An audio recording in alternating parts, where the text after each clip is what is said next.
What is up, guys? J'espère que vous allez bien, que vous êtes en pleine forme. Bienvenue sur le podcast Conversation Awesome avec Karmakin. A place where we speak Franglish, say the word awesome a lot, mais surtout un endroit d'inspiration et d'éducation pour vous aider à optimiser votre santé globale from the inside out. Mon nom est Claudia, fondatrice de Karmakin, et ma mission avec ce podcast est de t'amener dans un monde de développement personnel, d'optimisation d'habitudes de vie et de découverte so you can unleash your potential and live the life you truly want and deserve. Merci d'être à l'écoute. You're awesome.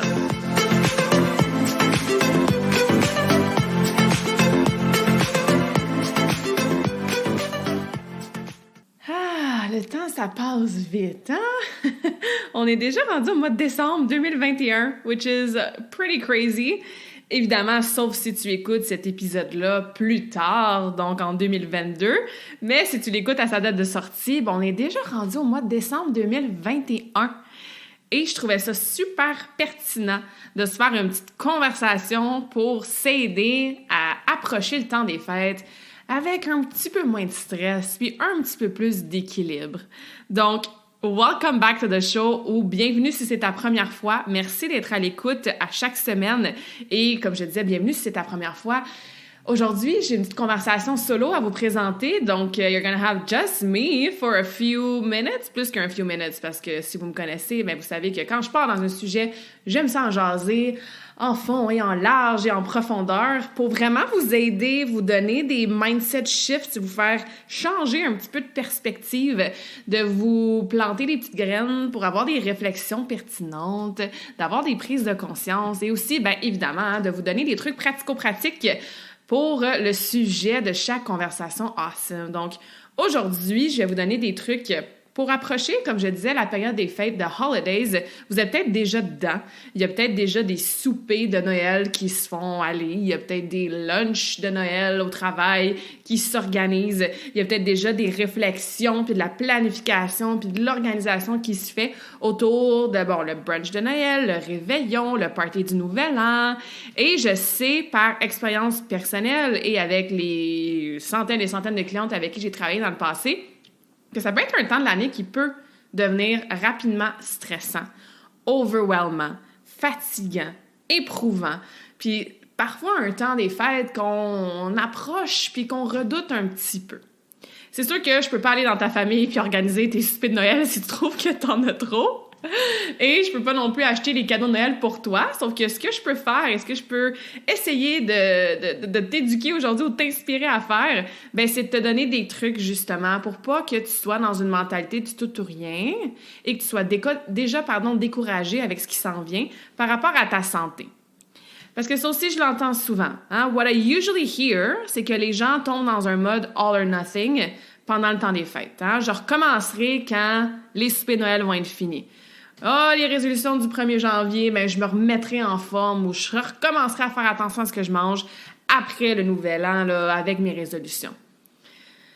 J'ai pas le choix, Claudia, j'ai pas le choix là, de pas m'entraîner puis de manger de la scrap pendant 2 semaines parce que j'ai tellement de soupers de Noël, on est au chalet, on est en vacances, la routine est complètement revirée de bord, les enfants sont à la maison, donc j'ai pas le choix. Tout prend le bord. Parce qu'on est tellement stressé, préoccupé, occupé avec d'autres choses qu'on pense plus tant à soi ou plutôt à sa santé. Fait que ça, c'est tous des petits patterns, des scénarios, des choses que j'entends souvent quand vient le temps des fêtes. Et le but de cette conversation awesome-là, c'est certainement pas de te dire que tu dois être 100% parfaite avec tes habitudes pendant le temps des fêtes. I want you guys to enjoy. Je veux que tu en profites. De la tarte au pacan à ta mère. Moi, ça va être ça dans mon cas, si on en fait une cette année. Je veux que tu en profites de ton brunch de Noël. Je veux que tu prennes un break du gym si toi, tu préfères aller jouer dehors dans la neige avec ta famille durant le temps des fêtes. Fait que oui, I want you to enjoy. Je veux pas que tu te stresses avec tes habitudes de vie, d'essayer d'être parfaite avec ton plan alimentaire, de te sentir coupable si tu skippes un entraînement, de te sentir mal parce que tu dors un petit peu plus tard puis tu fais la grasse matinée. Il n'y a vraiment pas de problème à s'accorder, entre guillemets, un peu plus de lousse. Avec modération et sans culpabilité, hein? C'est toujours mes 2 mots d'ordre. Fait que si tu te laisses aller puis que tu n'es pas parfaite avec tes habitudes, mais que tu as une espèce de stress puis de sentiment de culpabilité, ben c'est pas une façon très, très saine d'approcher le temps des fêtes. Et au contraire, si tu fais comme « Ah, ben, c'est le temps des fêtes, j'en profite, c'est juste 2-3 semaines par année, je vais recommencer après », puis tu go all-in dans du binge, l'alcool, pas d'entraînement, pas de marche, sommeil all over the place, tu prends pas de temps pour toi, ben tu le sais qu'est-ce qui va arriver au début janvier. Tu vas revoir le recommencement de la routine comme une grosse montagne. Ton énergie, elle sera pas optimale. Tu te sentiras probablement pas très bien dans ta peau, hein, physiquement. Tu vas peut-être te sentir bloated. Peut-être que ta digestion va être affectée. Tu vas peut-être avoir des boutons d'en face d'avoir bu ou mangé du chocolat. Donc, physiquement parlant, tu te sentiras probablement pas à ton optimal pour partir l'année 2022 du bon pied. Et comme je vous disais, aujourd'hui, le but de la conversation, c'est de trouver une espèce de juste milieu, une espèce d'équilibre dans tout ça pour te permettre de, oui, continuer ton momentum awesome de façon constante, peu importe les soupers de Noël, le temps des fêtes, etc., mais de pas non plus tomber dans un extrême ou l'autre. Hein, la petite balance là, entre les deux, c'est pas toujours facile à atteindre, mais c'est toujours important. Donc, j'ai plusieurs points ici. Je pense que j'ai une dizaine de points. Prenez des notes. Chaque point qui est sur ma liste, je peux sûrement faire une conversation awesome de 30 minutes ou 45 minutes pour chaque point. Donc, je vais aller vraiment straight to the point le plus possible, prendre des notes et j'ai d'autres ressources aussi, que ce soit à travers mes réseaux sociaux, des Facebook Live que j'ai faites sur ma page Facebook Karmakin ou d'autres épisodes de podcast qui vont t'aider avec ces points-là. Donc, je vais sûrement te rediriger vers d'autres outils, d'autres stratégies, d'autres contenus qui vont pouvoir t'aider. Et as always, guys, j'aime toujours ça, vous lire et répondre à vos questions après chaque conversation awesome. Donc, n'hésite pas à m'écrire par la suite si tu as besoin d'aide ou plus d'informations sur un des points qu'on va aborder aujourd'hui. Mais avant même là, d'embarquer dans les points plutôt pratico-pratiques que je veux te jaser aujourd'hui, prends une petite seconde pour juste comme respirer profondément. Si tu peux, ferme tes yeux. Si tu m'écoutes en marchant, peut-être que tu peux t'asseoir quelques secondes. Si tu m'écoutes en t'entraînant ou si tu m'écoutes en conduisant, bien évidemment, ferme pas tes yeux. Mais si tu peux, close your eyes or just be here now. Prends une petite seconde pour être dans le moment présent. Respirer profondément. Et fais un petit check-in avec toi-même. Fais un petit body scan, là. De ta tête à tes orteils ou de tes orteils à ta tête. Tu peux aller dans n'importe quel sens que tu veux. Comment tu vas physiquement? Prends le temps de scanner, là. Est-ce que tu as les épaules tendues près des oreilles? Est-ce que tu as un serrement dans ta poitrine? Tu as de la misère à prendre des belles respirations profondes? As-tu comme un petit nœud d'émotion dans le pit of your stomach, hein? Dans le creux de ton estomac ou de ton ventre? Est-ce que tu te sens un petit peu trop dans ta tête? Tu as la misère à sentir tes pieds dans le plancher puis à te grounder? Est-ce que ton cœur bat vraiment plus vite qu'habituellement ou justement tu respires plus vite, tu as de la misère à respirer lentement? Y a-t-il d'autres tensions musculaires dans ton corps? Fait que prends une seconde pour respirer and just do a body scan. Le corps va souvent nous envoyer des signes avant même qu'on les écoute, ces signes-là, et avant même que nos émotions se fassent entendre et surtout se fassent ressentir. Fait que si, en ce moment, tu es dans le jus entre la fin de l'année, les enfants à l'école, les responsabilités au travail, l'organisation de tous ces parties de Noël-là, puis que tu prends pas le temps, juste comme ça, là, quelques secondes par jour, de faire un petit check-in avec toi-même, bien, prends le temps de le faire là. Et l'autre question que je veux que tu te poses avant qu'on embarque dans les trucs plutôt pratico-pratiques, c'est comment tu te sens par rapport aux semaines qui s'en viennent. Comme je te dis, t'es peut-être déjà dedans, là. T'as peut-être déjà eu des soupers de Noël, t'es sûrement déjà en train de penser à tes biscuits de Noël que tu veux cuisiner, à telle belle-mère qu'il faut aller voir, puis tel cadeau qu'il faut acheter. How does that make you feel? Are you excited? Est-ce que t'es stressé? Est-ce que t'es dans les vibes un peu négatives parce que toi, ben, t'aimes pas tant ça Noël, puis tu sais déjà que tu vas être fatigué? Est-ce qu'au contraire, you look forward to it, to out? Donc, questionne-toi. How does that feel in my body? Comment je me ressens dans mon corps? Et surtout, ben, c'est quoi l'émotion qui est là? Et ça va vous aider, dans les prochaines minutes, à noter et surtout à mettre en action la variété de points que je vais vous donner. Parce que peut-être que mon point numéro 3, toi, tu vas être comme « Oh non, ça me parle moins, puis j'ai pas vraiment le besoin de mettre ça en place. Mais le point numéro 7, ouais, je le sais, moi, à chaque année, j'ai de la misère avec ça. Fait que là, je vais le mettre en priorité. Mais c'est comme dans n'importe quoi, ça prend une petite prise de conscience avant d'être dans l'action puis de choisir qu'est-ce qu'on veut mettre en action. Donc, premier point. J'en ai parlé un petit peu dans mon introduction, hein? Je t'encourage fortement à ne pas être dans du all or nothing. C'est probablement la pire chose qu'on peut faire pour notre santé, ça. Hein, tu sais, je mange des légumes, puis je bois de l'eau, puis je mange juste des protéines du lundi au vendredi, puis là, samedi, je me gâte. Cheat day, je binge, je mange tout ce que je veux. Au niveau du mindset, puis au niveau des répercussions sur ton corps, ta digestion, ton énergie, ton sommeil, etc., c'est la pire chose que tu peux faire. Bon, il y a sûrement des choses pires que ça, là, j'exagère un peu, mais c'est pas une chose très, très optimale pour ta santé puis ton mindset. C'est la même chose avec le temps des fêtes. Souvent, là, on s'imagine que, oh my God, il y a tellement de parties de Noël puis d'événements sociaux puis tout ça. Comment je vais faire pour respecter au minimum ma fondation avec ma nutrition? Puis on va en reparler plus tard dans la fondation. De la fondation, ça fait partie d'un des points. Fait que, tu sais, quand tu regardes ton mois de décembre au complet, puis même avec la première ou la deuxième semaine de janvier, puis que tu fais la liste là, de tous les repas différents que tu vas avoir. Par exemple, je sais pas moi, tu as peut-être 3 soupers de famille, un souper avec des amis, un lunch au travail, peut-être le travail de ton conjoint, ta conjointe. Fait que, tu sais, mettons là, que tu as maximum 10. Puis même 10, c'est beaucoup, là, malgré qu'il y en a qui ont des grosses familles puis qui fêtent ça en masse le temps des fêtes. Mais mettons que, tu sais, t'anticipes que tu vas avoir à peu près 10 repas différents. Qu'est-ce que je veux dire par différent? Ben, il risque d'avoir plus de sucre, plus de bouffe, plus de dessert, plus de gras, OK? C'est pas ta salade habituelle dans ton lunch avec ton poulet puis tes avocats. On s'entend? Je pense qu'on est capable de savoir c'est quoi les repas différents qui sortent de nos habitudes, que ça soit au resto ou en famille. Ou en famille au resto, hein, les deux. Donc, fais la liste de ces repas-là, puis anticipe combien tu vas en avoir dans les prochaines semaines. Et surtout, prépare tout le reste autour. Ce qui veut dire que si tu le sais, là, toi, que le 24 au soir, tu vas avoir un réveillon, ça va être un repas différent. Le 25 au matin, tu vas avoir un brunch, un repas différent. Peut-être que tu peux déjà, le 22 ou le 23, préparer tes repas pour le 26. Anticipe que tu vas manger plus. Puis probablement moins, entre guillemets, santé le 24 puis le 25. Fait que tu peux déjà anticiper que le 26, si tu as tendance à être dans le tout ou rien, puis faire comme, tant qu'à avoir mal mangé pendant 2 jours, le 26 aussi, je vais vider la boîte de chocolat, puis je vais manger les restants jusqu'à temps que je roule encore une fois parce que c'est tellement bon. Peut-être que tu peux déjà te planifier, puis anticiper, puis acheter des choses, des fruits, des légumes, te faire cuire, je sais pas moi, le restant de dinde, mais au lieu d'avoir les 150 autres plats qui venaient avec, tu te fais une salade à la place.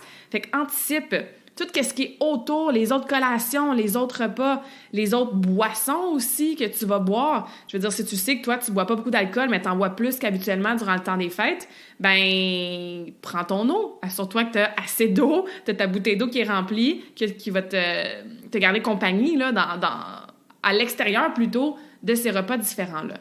Parce que souvent, le pourcentage est beaucoup moins que tu penses. Si tu regardes ton mois au complet, puis mettons, tu fais une moyenne rapide, là, genre, OK, je mange 3 repas par jour, ça fait 21 repas par semaine, fois 4, mettons, tu sais, t'as 84 repas dans ton mois, il y en a peut-être 10. Fait que, tu sais, 10 repas sur 84, je veux dire, t'as le contrôle sur les 74 autres repas, là, c'est beaucoup. Fait que tu peux faire le choix, et j'espère que tu vas faire le choix de pas être dans le all or nothing, puis tous les repas pendant 2 semaines, ou même une semaine au complet, ça va prendre le bord. Ou ça va être plus sucré, plus gras, plus calorique que ce que tu es habitué de manger. Point numéro 2, essaie de rester constante le plus possible avec ton horaire de collation et de repas. Ça aussi, c'est quelque chose que je vois souvent. On va manger à des heures vraiment différentes, très aléatoires de jour en jour. Bon, peut-être parce que, on fait la grasse matinée, fait qu'au lieu de déjeuner à 6 heures, collation à 10 heures, dîner à midi, on se lève à 10 heures, fait qu'on va juste prendre comme un gros brunch à midi. Et évidemment, il n'y a rien de mal avec ça. Je te dis pas que tu es obligé de manger à 6h32 à tous les matins ton déjeuner. On s'accorde la flexibilité, on vise pas la perfection avec ça. Right? Sauf que essaie le plus possible dans les repas qui sont pas différents puis les journées que t'as pas justement un gros brunch ou un réveillon que vous allez manger beaucoup plus tard qu'à l'habitude, essaie de stick to your usual schedule. Donc, tu déjeunes à peu près à la même heure, tu prends une collation si jamais tu as un long délai entre ton déjeuner puis ton dîner puis habituellement tu prends une collation. Même chose pour l'après-midi.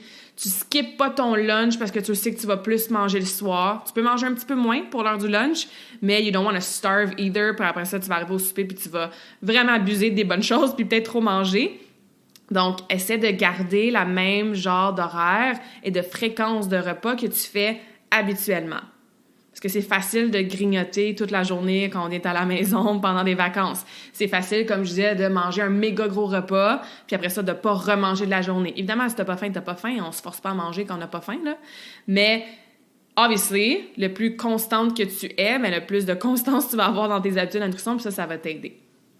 Point numéro 3, j'en ai jasé rapidement dans le point numéro 1, hydrate, hydratation. Une habitude qu'on oublie souvent et surtout quand on n'est pas dans notre routine habituelle. J'ai beaucoup de clientes qui me disent moi, c'est facile de boire assez d'eau du lundi au vendredi. Je suis au travail, je suis à mon bureau, j'ai des pauses, puis j'ai ma bouteille d'eau à côté de moi, j'ai des rappels dans mon ordi de travail qui me dit d'aller boire quelques gorgées d'eau. Fait que c'est facile, sauf que la fin de semaine ou quand je suis hors de ma routine, j'ai bien de la misère à boire mon eau. Parce que je pense pas amener ma bouteille, parce que je suis pas dans ma routine, je suis pas assise à mon bureau 8 heures par jour, I'm on the go. Fait que c'est souvent la même chose dans le temps des fêtes, on oublie de boire notre eau puis d'être bien hydraté. Puis c'est encore plus important de boire bien de l'eau, surtout quand on mange plus calorique, plus gras, plus salé, plus sucré, et évidemment quand on boit de l'alcool. Donc, assurez-vous, encore une fois, d'optimiser cette habitude-là, encore plus d'hydratation pendant le temps des fêtes. Point numéro 4, suppléments. Et j'ai une conversation awesome au complet sur les suppléments sur le podcast. Donc, retourne en arrière, va écouter ça si c'est pas déjà fait. Mais c'est peut-être pas le temps pendant le temps des fêtes de prendre une pause de tes suppléments habituels. Hein? Comme je disais, on veut pas être dans tout prendre le bord. Parce que si en plus de manger différemment, de peut-être moins bouger, de boire plus d'alcool, que ton sommeil soit affecté, ben t'arrêtes de prendre ta vitamine D, t'arrêtes de prendre ta multivitamine, t'arrêtes de prendre ton magnésium pour aider ton sommeil, t'arrêtes de prendre, je sais pas moi, un petit peu de poudre de protéines dans ton shake le matin pour avoir un peu plus de protéines justement là, pour partir ta journée. Ben c'est pas le temps que ça prenne un break.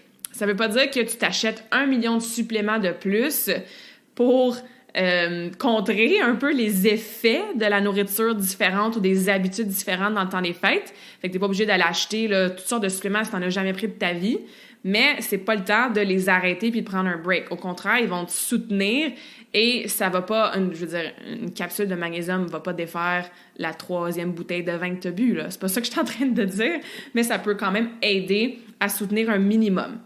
C'est sûr qu'il y a des suppléments que tu peux prendre pour aider la digestion. Fait que si tu le sais que tu as de la misère à digérer, puis surtout quand tu manges ce genre de repas copieux-là, hein, qui a plus de bouffe que d'habitude, tu peux prendre des enzymes digestives. Moi, souvent, pas souvent, j'ai toujours des enzymes avec moi quand je sais que je vais au restaurant ou que je vais manger un repas différent qui va être un peu plus dur sur ma digestion ou qui va avoir, par exemple, beaucoup de protéines animales ou des choses que je digère peut-être moins rapidement, je vais prendre une enzyme digestive. Fait que c'est sûr que mon brunch de Noël chez mes parents, je vais m'amener une petite enzyme pour digérer un petit peu mieux. Si tu manges beaucoup d'aliments inflammatoires, c'est sûr qu'il y a des choses que tu peux prendre, par exemple la glutamine, pour aider la santé de ton gut, hein, de tes intestins. Fait que oui, il y a des suppléments plus précis, si je peux dire, entre guillemets, qui peuvent t'aider à manager ces repas-là différents durant le temps des fêtes, mais évidemment, ça prend une approche qui est individualisée. Donc, j'ai donné 2 exemples, sauf que, as always, avec les suppléments puis n'importe quoi d'autre, toujours avoir une approche qui est customized, donc parlez-en à votre professionnel de la santé, naturopathe, etc. Ou si vous avez des questions individuelles, écrivez-moi, ça va me faire plaisir. Point numéro 5, sleep. Comme j'ai dit, les points d'aujourd'hui, là, c'est des choses qu'on sait pour la plupart, mais je voulais prendre le temps de vous les rappeler et de vous diriger vers d'autres conversations awesome plus spécifiques sur un sujet, comme les suppléments. Sleep is the same thing. Le sommeil, on le sait là, que dormir, c'est important pour nous. On le sait qu'on va se coucher probablement plus tard aussi durant le temps des fêtes, que notre horaire de sommeil au niveau de l'heure du coucher puis l'heure du lever va sûrement être débalancé un petit peu avec les parties, avec les journées off qu'on n'a pas besoin de se lever tôt pour préparer les enfants pour l'école. And that's fine. Encore une fois, je vous oblige pas. De toute façon, j'oblige jamais personne à rien faire, là. Je veux pas vous inciter à vous coucher à la même heure, vous réveiller à la même heure à tous les jours de façon constante et très, très précise, mais encore une fois, on n'est pas dans le all or nothing, ce qui veut dire que anticipe Si tu le sais, là, que le 24, 25, 26 ou que le 31, 30 janvier ou peu importe, tu vas te coucher plus tard, ben, tombe pas dans un mindset de ben, fuck it, je vais me coucher super tard tout le week-end ou tout le temps des fêtes, puis je reprendrai mon sommeil là, quand les parties vont être finies. Parce que quand les parties vont être finies, c'est le retour à l'école pour les kids, c'est le retour au travail pour la plupart d'entre vous, c'est le retour dans le go, go, go, et le mois de janvier, vous le savez, c'est un long mois qui est froid, qui est difficile souvent sur le moral, fait que tu veux pas avoir une dette de sommeil going into the new year. Donc, not every night has to be a late night. C'est pas toutes les soirées qui sont obligées d'être une soirée que tu te couches tard juste parce que t'es en vacances. Fait que oui, ça peut être tentant d'écouter un autre épisode, puis un autre épisode, puis un autre épisode sur Netflix parce que tu dis « Hey, j'ai même pas besoin de me lever tôt demain matin. » Sauf que anticipe, encore une fois, pense à l'effet cumulatif du manque de sommeil.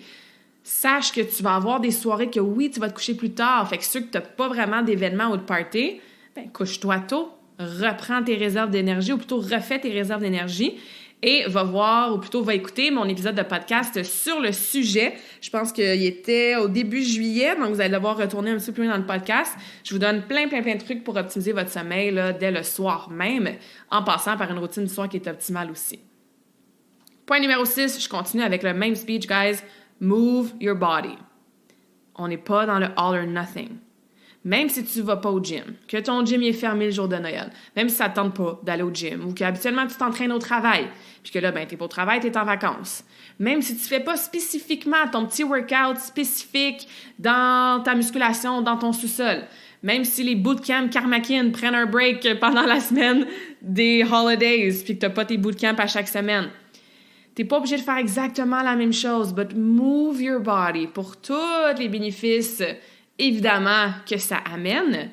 Va marcher, joue dehors, profitez-en. Si vous allez dans des chalets, si vous allez en vacances, à la plage ou hiker en forêt, faire de la raquette, du ski, du patin, jouer avec les enfants, faire des bonhommes de neige, s'il y a assez de neige là, rendu là. Mais move your body. Sors-toi de l'obligation que tu te mets sur tes épaules de suivre un plan d'entraînement à la lettre, puis là, de t'en vouloir si jamais tu n'as pas fait ton leg day mardi matin à 8 heures comme tu fais d'habitude.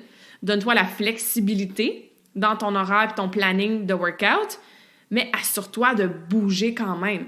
Fait que c'est peut-être du yoga que tu fais parce que, bon, ta digestion le lendemain matin de Noël là, est un petit peu difficile, fait que you just want to flow and move your body. C'est peut-être des longues marches que tu prends avec des podcasts dans tes oreilles parce que durant l'automne, tu n'as pas eu le temps d'écouter tous les podcasts que tu voulais écouter. C'est peut-être, comme je disais, une activité familiale que vous allez glisser, tout ça. Prends l'air, move your body, OK? Puis encore une fois, tombe pas dans la mentalité du tout ou rien, puis je recommencerai à m'entraîner après le temps des fêtes. Numéro 7. Bon, c'est un peu plus rapport au mindset. Évidemment, j'allais throw in some mindset in there. Vois tout ça avec une belle perspective. Dans le sens que it's really not a big deal. Hein? C'est pas un gros deal si t'as, entre guillemets, triché or you had your cheat meal. Premièrement, vous savez que je déteste ces mots-là et qu'on devrait les abolir de notre vocabulaire quand on parle de nos habitudes de vie et de la nutrition. Tu sais, c'est une occasion qui est spéciale. Ça arrive une fois par année. On est en famille. Les derniers Noëls ont été assez particuliers avec ce qui se passe depuis mars 2020. Peut-être que vous avez déjà changé vos habitudes puis vos traditions parce que vous êtes rendu compte dans les dernières années que, hey, on n'a pas besoin de faire 1 million d'affaires à tous les jours. Puis c'est plus minimaliste. Peut-être qu'au contraire, vous allez aller all-in parce que ça fait 2 ans que c'est pas autant all-in que vous auriez aimé. It's a special occasion. Comme j'ai dit, c'est une occasion spéciale. Tu veux pas être en mode stress, te sentir coupable, avoir honte, calculer dans ta tête tes portions de calories puis de protéines. Non, tu veux être dans le moment présent. Tu veux rire des jokes de mon oncle ou ma tante. Tu veux voir les enfants s'émerveiller devant les cadeaux en buvant ton petit café Baileys. C'est une occasion spéciale qui est très, très temporaire puis qui arrive pas une fois par mois, là, c'est une fois par année. Donc, garde en tête que les émotions puis le mindset que tu vas avoir autour des repas différents, du temps des fêtes, des parties, du plus d'alcool, du manque de sommeil et tout ça, ben les émotions around it vont avoir une bien plus grosse influence que l'habitude en soi. Fait que si tu manges un morceau de gâteau ou de tarte, t'es comme « Ah, j'aurais pas dû manger ça, j'ai trop mangé ce soir, je m'en veux, il va falloir que je skip un repas demain matin, puis là, je me sens coupable, j'atteindrai jamais mes objectifs, puis là, je vais prendre 15 livres comme à chaque année dans le temps des fêtes. » Ben, tout ce discours-là, avec ces émotions-là un peu plus négatives, ça va affecter beaucoup plus ta perte de poids ou ton gain de poids dans ce cas-ci, ton énergie, ton mood, ta digestion, que si tu fais comme « Hey, mon Dieu que ça goûte bon la tarte au pacane, j'en mange une fois par année, I'm enjoying it, je mange doucement. Quand j'ai plus faim, j'arrête. J'ai pas besoin de binger dessus. Si je vais en manger demain, j'en mangerai demain. » Puis j'ai aimé ça, j'ai célébré, puis ça m'a fait du bien, puis c'était bon, puis mon Dieu, ma mère ou ma grand-mère l'ont fait avec tellement d'amour. Vous voyez la différence de vibe puis de mindset? Et oui, ça reste la tarte au pacane. Oui, il y a des calories et plus de sucre, mais je vous le dis que l'effet que ça va avoir sur votre corps, parce que nos corps énergétiques, psychologiques, émotionnels, physiques sont tellement interreliés que vous allez voir et ressentir surtout une grosse différence. Donc, gardez une belle perspective à ce niveau-là. Okay? C'est quelques repas, quelques jours durant l'année. Il y a un quote ou une phrase là, qui dit que ce que tu fais entre le jour de l'an et Noël, c'est pas mal plus important que ce que tu fais entre Noël et le jour de l'an. Encore une fois, perspective. Point numéro 8. Si tu te connais, puis je veux que tu sois très honnête avec toi-même, et que tu le sais qu'habituellement, dans le temps des fêtes, tu tombes dans un mode binging, dans un mode all or nothing, dans un mode restriction, dans un mode de mindset négatif puis de stress autour du temps des fêtes, fais-toi des règles et des non négociables. Fait que par exemple, si tu le sais que toi, t'es du genre à faire « fuck it », pendant 3 jours, je mange n'importe quoi, je me gâte à en avoir mal au ventre, puis les desserts, j'en ramène chez nous, puis je déjeune avec du chocolat puis de la tarte puis tout ça. Puis c'est toujours le même cercle vicieux, le même cycle, que tu t'en veux, puis là, you feel bad, puis là, tu piles sa tête, puis t'en manges encore plus le lendemain parce que t'es dans tes émotions. Mais si tu le sais que toi, t'as tendance à être dans ce cercle vicieux-là, fais-toi des non négociables, des règles. Par exemple, OK, je vais boire minimum 1 verre d'eau pour chaque verre de vin. Hein, la petite formule classique là, qu'on dit souvent. Fait que t'es pas en train de te dire « Oh, je buvrai, c'est drôle à conjuguer comme mot. Je vais pas boire de vin du tout durant le temps des fêtes. Hein. Là, tu seras en mode restriction, puis là, si jamais tu bois du vin, ben, tu vas te taper sa tête. Fait que tu dis « Non, je peux boire le nombre de vins que je veux, je me connais, je sais que je vais en boire et je m'assume. Sauf que je me fais une règle que pour chaque coupe de vin, je vais boire un verre d'eau. » Peut-être que toi, t'es du genre à tomber dans le sucre hein, durant le temps des fêtes. Les brownies, les gâteaux, les tartes au pacane, le tarte au sucre, tout ça. Puis tu te dis, OK, au lieu d'être en mode, je veux me restreindre puis me priver de tous ces desserts sucrés-là, ben non, je me connais puis je le sais que je vais en manger. Ben dis-toi un règlement, c'est comme, OK, au moins, dans mes 2 repas principaux, mettons qu'on enlève le déjeuner, au moins dans mon dîner puis dans mon souper, je vais avoir 2 légumes différents. À tous mes repas pendant le temps des fêtes, je peux manger le nombre de desserts que je veux. Là. Je veux pas binger, je vais essayer de garder ça en modération, mais je vais encore une fois pas me taper sa tête puis tomber dans un tout ou rien, à condition que je me dise, OK, au moins je garde mon règlement de manger 2 légumes différents par repas principal. Fait que ce genre de petit jeu-là, hein, de se faire, puis have fun with it, là. On se donne pas des règlements pour se donner une amende puis se punir si jamais on n'écoute pas les règlements, là, mais have fun with it. Rajoute des bonnes choses dans tes habitudes. Peut-être que tu dis, moi, je le sais que j'y vais pas au gym. À chaque année, je me dis que je vais y aller pendant le temps des fêtes, je suis en vacances, j'ai le temps. Ben, who am I kidding? J'y vais pas m'entraîner. Ben, tu peux dire, OK, un règlement, par contre, c'est qu'à chaque semaine, il faut que j'aille été marcher, par exemple, 3 fois 20 minutes. Donc, tu te donnes la permission de ne pas aller au gym, au lieu d'être en mode, oui, je vais y aller, puis là, tu te déçois, tu tombes dans les vibes négatives. Sauf que tu te fais un petit rule, un petit non négociable, que tu vas au moins aller marcher 3 fois durant ta semaine. OK? Donc, ça, c'est super, super pertinent, le point numéro 8, et ça va avec mon point numéro 9, qui est le principe de fondation. Le principe de fondation, c'est un concept que je pense qui est très, très, très apprécié par mes clientes.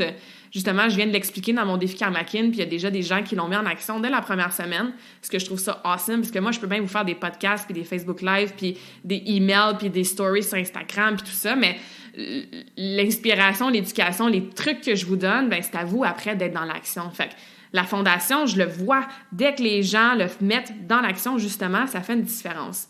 La fondation, expliquer rapidement c'est quoi? C'est à quelque part entre ton all or nothing. Fait que peut-être que tu as un optimal qui est ta ligne supérieure. Mettons que tu visualises une ligne là, dans un tableau vraiment en haut. Ça, c'est ton optimal. Dans un monde optimal, tu t'entraînes 3 fois semaine, tu fais du cardio 2 fois semaine, tu manges tant de légumes, tu bois tant d'eau, tu te couches à telle heure. Tu sais, quand tu as une semaine d'habitude de vie optimale, là, ça, c'est ta ligne qui est en haut. Puis après ça, on a la ligne qui est complètement en bas, donc qui est parallèle à la ligne en haut, puis qui est à ton 0. Genre, je m'entraîne 0 durant le temps des fêtes, je bois plus d'eau. Habituellement, mon optimal, c'est de manger un dessert maximum par semaine. Là, je mange des desserts à tous les jours. Puis c'est là qu'on veut pas se trouver. Hein? On veut pas se trouver dans la ligne du 0. Bon, avec les trucs que je vous ai déjà donnés, mais avec la fondation qui vient en jeu. La fondation, là, est à quelque part entre les deux. Ça veut pas nécessairement dire que c'est complètement au milieu. Fait que si toi, tu fais 4 workouts habituellement dans ton optimal, ben ça veut pas dire que c'est nécessairement 2 workouts. Ça peut être 1, ça peut être 3, ça peut être des marches au lieu d'un workout de musculation. Mais c'est ton juste milieu qui devient un non négociable, qui te garde dans un momentum de bonnes habitudes de vie, même si c'est pas parfait, ou ben c'est jamais parfait, même si c'est pas optimal, ou même si c'est pas à ton, comment je pourrais dire ça, l'atteinte de tes objectifs que tu te mets à chaque semaine dans tes habitudes de vie. Sauf que c'est pas 0 non plus. Fait que tu recommences pas à 0 là, après le nouvel an, ou le lundi matin, ou le lendemain d'un gros party. Parce que tu as fait ces non négociables-là. Fait que fais la liste. 1, numéro 8 de tes petits règlements. Si toi, tu sais que tu tombes dans du tout ou rien. Mais 9, c'est quoi les non négociables? C'est quoi les choses là, que peu importe ce qui se passe dans ta vie, peu importe que ce soit le temps des fêtes, que tu sois pas au travail, que les enfants sont malades, que c'est Noël puis il y a comme 3000 soupers en 2 semaines, ben tu peux quand même stick to your foundation. Des exemples, ben c'est ça, au lieu de faire des workouts muscu, ta fondation, ça peut être au moins d'aller marcher. Dans ta nutrition, sois précise avec ta fondation. Tu peux dire, peu importe ce que je mange ou ce que je fais, je veux au moins boire 2 litres d'eau par jour, puis au moins avoir une source de protéines pour commencer ma journée. Ou je veux au moins m'assurer de manger 2 fois par jour, parce qu'il y en a qui mangent 0 fois par jour, puis ils se font un gros binge ou un gros souper le soir. Ça peut être une fondation pour ton sommeil. Les journées que j'ai pas de party, je me couche à maximum 11 heures. Peut-être qu'habituellement, tu te couches à 10 heures, sauf que là, tu veux pas tomber à 0 non plus, qui serait dans ce cas-ci minuit, 1 heure, 2 heures, 3 heures du matin. Fait que ta fondation devrait 11 heures du soir. Fait que c'est pas tout à fait ton optimal, mais t'es pas dans le 0 non plus. C'est des choses qui sont non négociables, qui sont réalistes pour toi. Donc, tu dois être franche avec toi-même et te faire une fondation que tu sais que tu vas être capable de maintenir whenever life will happen. Si tu as des difficultés à faire ta fondation, ça aussi, c'est quelque chose que j'adore aider mes clientes à faire et que je coach là, dans tous mes programmes. Donc, n'hésite pas à me contacter à ce niveau-là.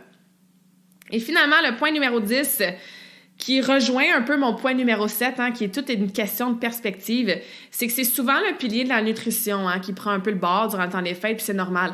On se fait donner du chocolat en cadeau par nos élèves, on a des soupers de famille, vous le savez, là, you know how it works. On est en vacances, on fait des petits road trips pour aller voir la famille, fait qu'on mange un petit peu dans le char, puis on grignote toute la journée. C'est surtout là, le pilier de la nutrition que je remarque, que ce soit pour moi-même ou pour mes clientes, qui est le plus, on va dire, chamboulé dans le temps des fêtes. Sauf que, tu sais, guys, ça, là, c'est un pilier parmi tant d'autres. Oui, on met énormément d'emphase sur la nutrition. C'est normal, on mange, tout le monde, quelques fois par jour. Tu sais, c'est quelque chose qui est très, très, très présent dans nos vies. Fait que c'est normal qu'on mette beaucoup d'attention dessus. Par contre, ça reste que c'est un pilier parmi tant d'autres. Fait que si tu le sais là, que toi, ta nutrition, elle sera pas optimale, puis il va y avoir des different meals, puis ça va être difficile même de garder ta fondation, puis tout ça, ben, tu sais, tu peux prendre le temps de focusser sur les autres piliers. Sleep, ton sommeil. Il y en a plein d'entre vous, vous êtes brûlés. L'automne a passé comme ça. Vous êtes overwhelmed, vous n'avez jamais de temps pour vous, vous êtes enfin en vacances. Vous avez enfin moins de lunch à faire pour les kids. Ils ne sont pas à l'école. Peut-être que vous êtes en vacances de travail aussi. Fais des naps, couche-toi plus tôt, dors plus tard. Le sommeil, c'en est un pilier qui aide la santé. Le fun, le plaisir. Tu sais, quand on est dans notre go-go-go, la routine, en tant qu'adulte, on perd ce sens-là de toujours avoir du fun, puis do things that makes us happy, that brings us joy. Fait que va jouer dehors, fais-en des anges dans la neige. Faites-vous des activités qui vont ramener le inner child en vous, hein, votre petit enfant à l'intérieur là, qui veut avoir du fun et du plaisir. La nature, je vous le dis souvent, la nature, ça a tellement un effet bénéfique sur la santé.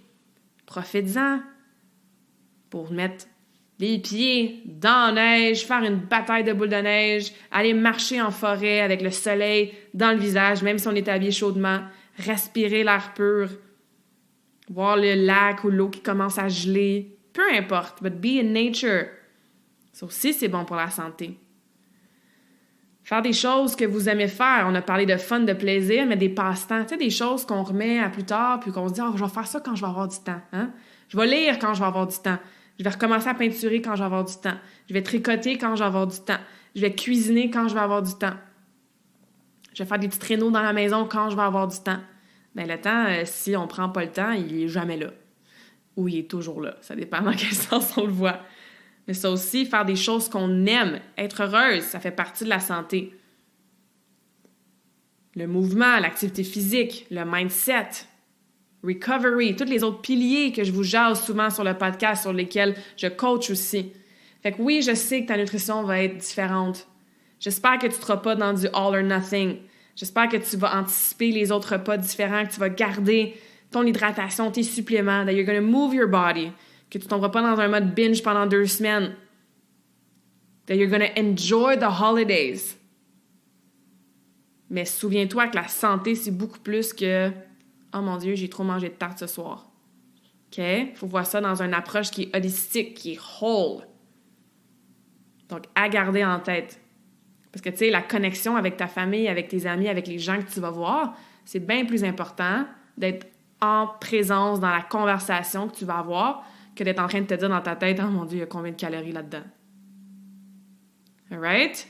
Si tu as de la difficulté, puis tu le sais, puis tu te connais, qu'à chaque année, c'est un peu stressant, tu tombes dans du tout ou rien, tu aurais besoin d'aide avec ça, bien, n'hésite pas à me contacter, que ce soit une consultation à la carte ou si on a déjà travaillé ensemble par différents groupes, coaching one-on-one, BFI, Karmakin, Académie Karmakin, tu as juste besoin d'une petite conversation avant ou après le temps des fêtes. Évidemment, après le temps des fêtes, hein, c'est toujours un gros boom, là. Les gens, ils se remettent dedans, puis bon, on en reparlera là, dans le podcast en 2022 ou sur les réseaux sociaux. Mais pour l'instant, là, si tu écoutes ceci avant Noël puis la période des fêtes s'en vient, comme je l'ai dit, tune in à tous les jours, comment tu te sens, et regarde dans la liste de toutes les choses qu'on a jasées aujourd'hui, qu'est-ce que tu peux mettre en priorité? C'est quoi les rappels que tu peux déjà te mettre dans ton calendrier, dans ton téléphone? Comment tu peux anticiper tout ça pour que la période des fêtes se passe avec le moins de stress possible, dans un équilibre qui est sain, au niveau d'évidemment healthy mind, healthy body, okay? Donc pas juste ton corps physique, mais ton corps énergétique, puis ce qui se passe entre tes 2 oreilles, au niveau de tes pensées aussi. Et n'hésite pas à aller revoir ou plutôt réécouter les autres conversations que j'ai mentionnées aujourd'hui pour plus d'informations, là, entre autres sur suppléments, sur le sommeil et tout ça. Donc, j'espère que ça t'aide. J'espère que tu as moins peur du temps des fêtes qui s'en vient puis que ça va se faire de façon plus saine et zen cette année. Super curieuse de savoir quel truc tu vas mettre en place. Donc, tag me in a post ou un story sur les réseaux sociaux. Laisse-moi un review. Envoie-moi un message pour me dire là, qu'est-ce que tu retiens de l'épisode aujourd'hui. Qu'est-ce que tu vas mettre en application dans les prochaines semaines.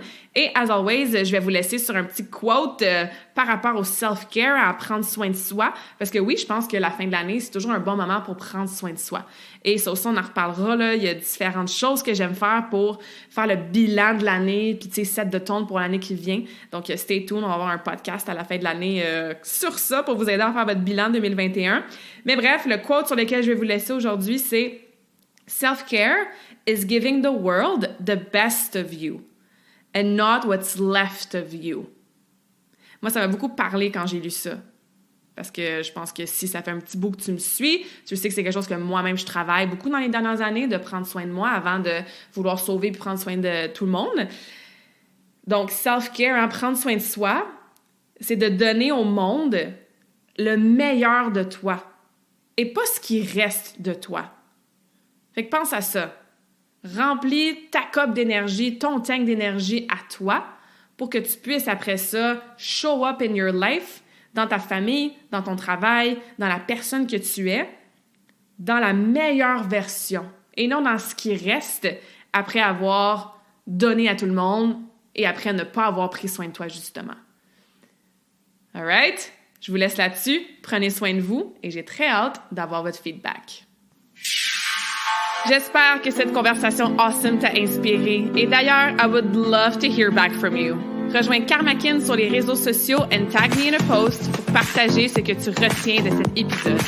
Je serais vraiment grateful aussi si tu pouvais me laisser un rating and review pour le podcast. Ça me permet d'avoir un impact positif sur plus de gens comme toi. Merci beaucoup d'avoir été à l'écoute and until next time, je te souhaite une journée awesome.